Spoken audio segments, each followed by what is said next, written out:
Anda kembali di Kompas Bisnis, saudara. Kita masih membahas terkait bagaimana kondisi pasar modal di Indonesia.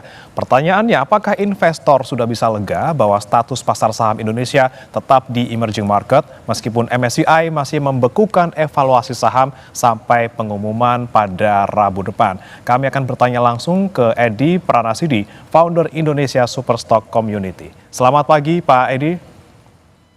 Halo, selamat pagi Pak Prin. Baik, Pak Edi, ini kan dengan hilangnya risk premium akibat kepastian status emerging market, ini seberapa besar sih ruang penguatan IHSG dalam paling tidak 1 sampai 2 hari ke depan ini? Oke, yang harus kita perhatikan pada tanggal 23 Juni tersebut ada betulnya 3 kemungkinan ya. Ada 3 kemungkinan yang akan diumumkan oleh MSCI dengan proyeksi chance-nya berapa persen gitu. Untuk yang pertama, kemungkinan MSCI dengan chance 80% atau chance 80% itu akan tetap menetapkan Indonesia di dalam klasifikasi sebagai emerging market. Pada posisi ini, IHSG bisa naik sampai di atas 6.300 atau 6.350 ya, karena mereka yang keluar kemarin-kemarin mungkin teryakinkan kembali bahwa dengan tetap di emerging market itu tetap membuat Indonesia tetap investable.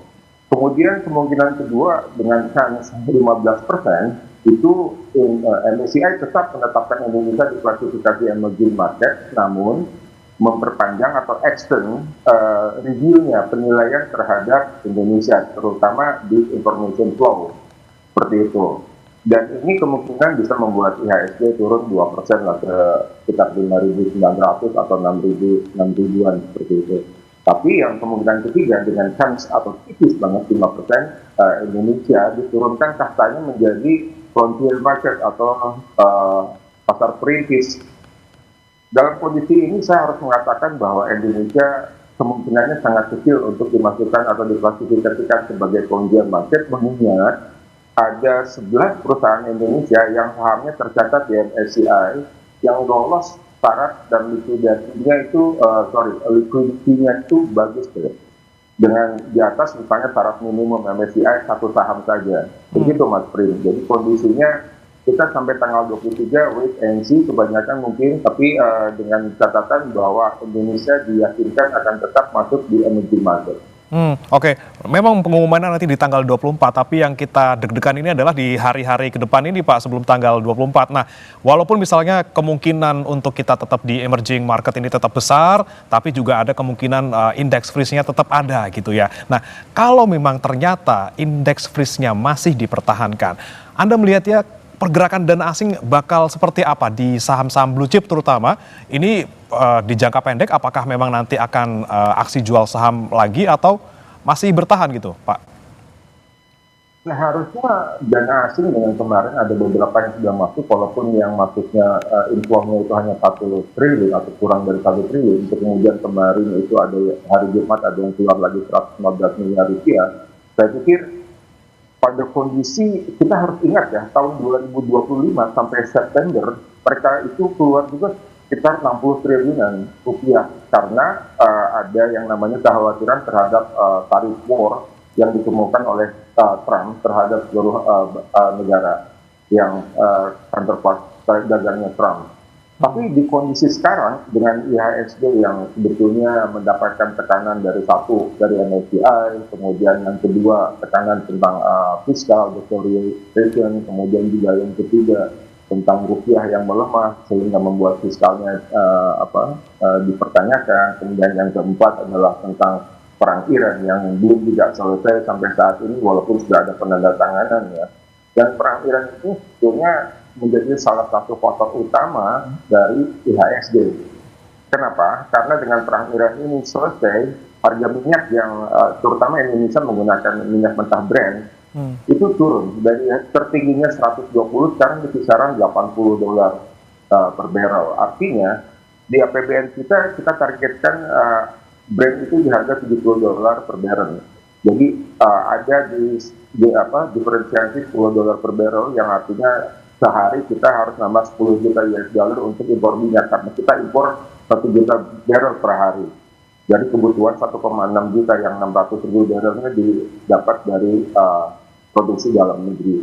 Jadi kalau misalnya bertanyaannya adalah apakah misalnya IHSG atau misalnya indeks ini akan membaik atau memburuk, saya pikir sampai tanggal 23 nanti seharusnya IHSG itu kalau misalnya diperkirakan bahwa dengan chance 85% kita tetap di emerging market, maka seharusnya IHSG akan membaik dan dana asing akan masuk, dan tentunya dana asing flow-nya itu masuknya kepada 11 perusahaan yang ada di MSCI perusahaan Indonesia, yaitu misalnya seperti Bank Mandiri, Bank Rakyat Indonesia, Bank Sentral Asia, BCA, Telekomunikasi Indonesia, Astra International, seperti itu.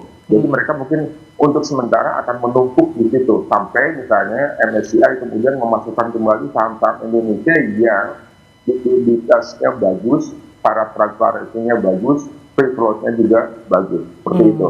Baik, kalau Jadi itu kan kalau misalnya sekarang kita melihat MSCI dengan hanya menilai satu saja dari 18 indikator, yaitu information flow yang ratingnya diturunkan negatif, saya pikir kita bisa memperbaikinya, dan saya yakin OJK dan Bursa Efek Indonesia akan memperbaiki dengan baik. Oke, tadi kan skenario terbaiknya gitu ya, 80% kita akan tetap di emerging market dan mungkin indeks risknya dicabut. Tapi kalau misalnya yang terjadi adalah worst scenario tadi yang terkait dengan kita turun ke frontier market, kemudian juga indeks kita masih dibekukan, seperti apa yang harus diantisipasi oleh investor, terutama untuk investor retail, Pak?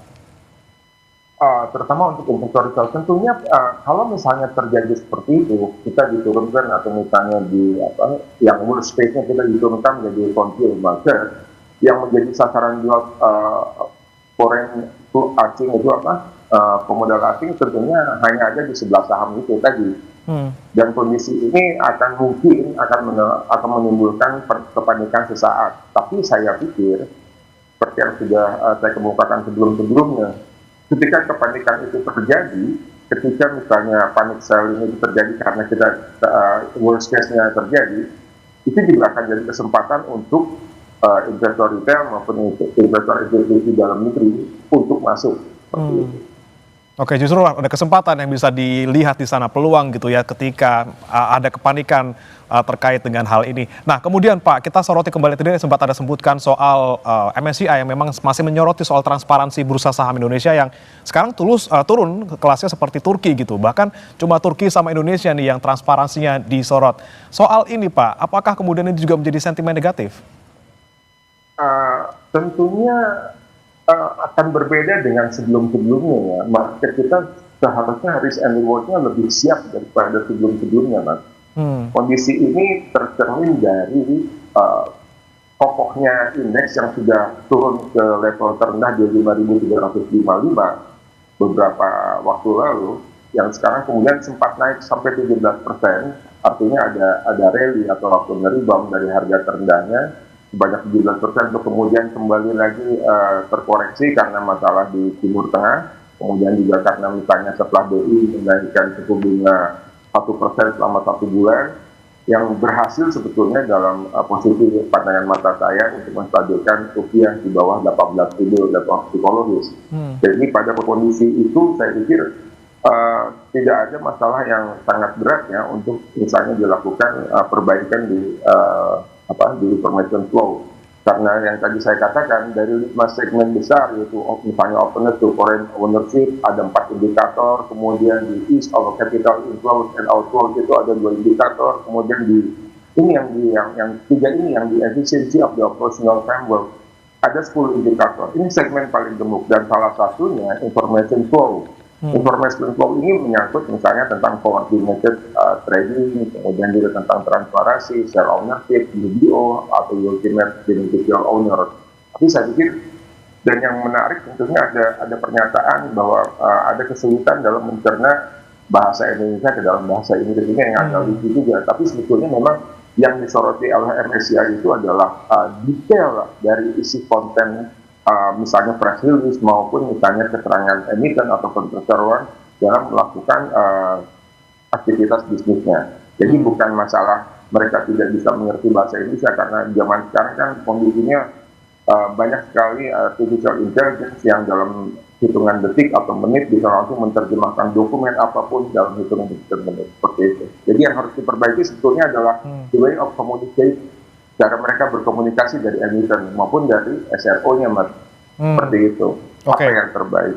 Oke, cara komunikasi yang perlu diperbaiki gitu ya supaya lagi-lagi information flow yang kemudian disoroti oleh MSCI ini juga tidak lagi disoroti gitu ya. Kita menjadi negara yang kemudian memiliki transparansi soal informasi di pasar modal terutama yang baik juga. Terima kasih Pak Edi Pranasi di founder Indonesia Superstock Community sudah bergabung di Kompas Bisnis. Selamat pagi Pak Edi.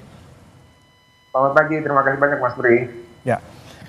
Saudara jangan beranjak, kami masih akan kembali dengan informasi menarik lainnya. Tetap bersama kami.